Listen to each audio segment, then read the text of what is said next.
Hi guys, good evening. This is Mary Gina once again and welcome back sa aking YouTube channel.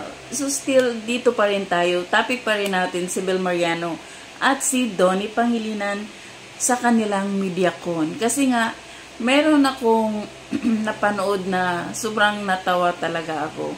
Kasi itong si OG Diaz, yung mga tanong niya, ewan ko ba kung bakit andun si OG Diaz at bakit ganun yung mga tanong niya.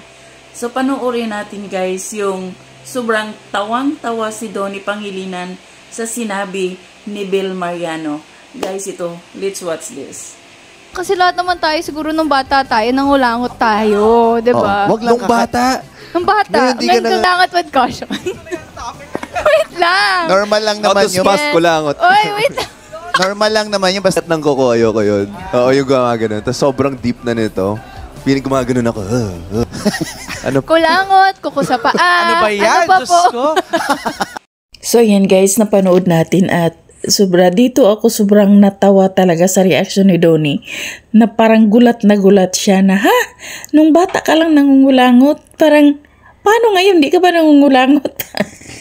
Ay naku, Diyos ko naman talaga naman si OG Diaz kasi kung ano-anong tinatanong, umabot pa sa pangungulangot at sa mga kuko ng paan na di ko maintindihan kung bakit yun yung mga tanong niya talaga.